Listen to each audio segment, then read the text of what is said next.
Bersih itu nggak ribet kalau kita biasain. Selamat siang semuanya, kembali lagi dengan kita di podcastnya bersih-bersih.co dan bersih-bersih mindset. Di siang ini kita ngobrol santai nih dengan ahli dari PT Bintang Karya Sarana dengan Aris Wicaksono selaku divisi operasional. dengan Pak Aris nih teman-teman. Jadi kita ngobrol santai aja nih Pak, semoga bisa bermanfaat buat kita semua dan yang mendengarkan ya.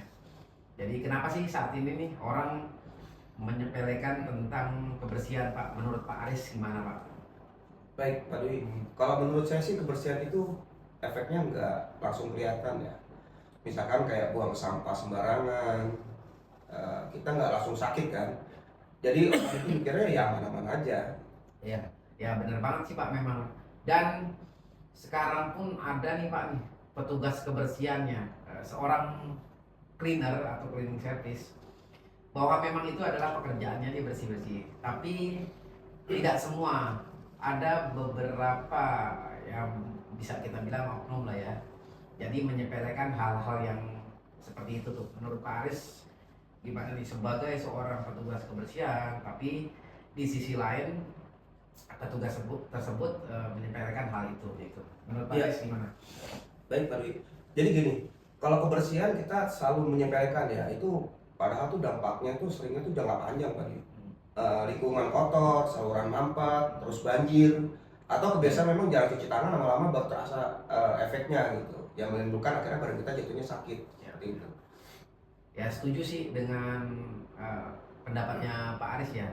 Tapi memang saat ini gimana memberikan edukasi atau memberikan himbauan nih kepada khalayak ramai atau yang sifatnya umum Pak. Cara mereka bisa aware terhadap kebersihan. Nah itu, jadi gini, seolah-olah itu kan kebersihan itu kayak milik orang lain dah tanggung jawabnya ya. Padahal tuh memang tanggung jawab itu memang ada pada diri kita sendiri. Ya pertama ya kita harus menjaga lingkungan pribadi dulu, dalam arti kebersihan diri, lingkungan rumah.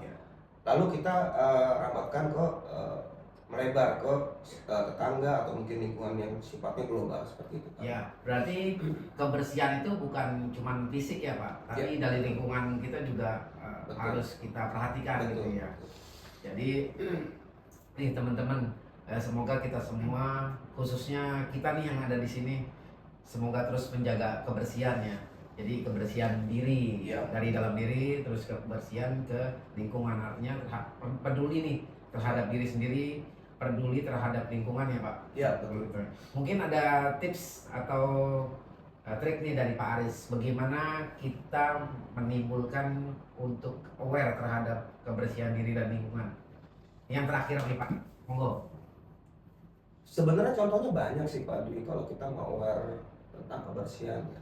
Contohnya hal kecil sebenarnya gini, kita kalau mau makan itu ya harusnya cuci tangan dulu sebelum makan. Apabila kita mau makan sesuatu atau mungkin memang habis gimana, ya kita harus buang sampah pada tempatnya. Terus hal yang paling simpel sebenarnya itu kayak handphone lah.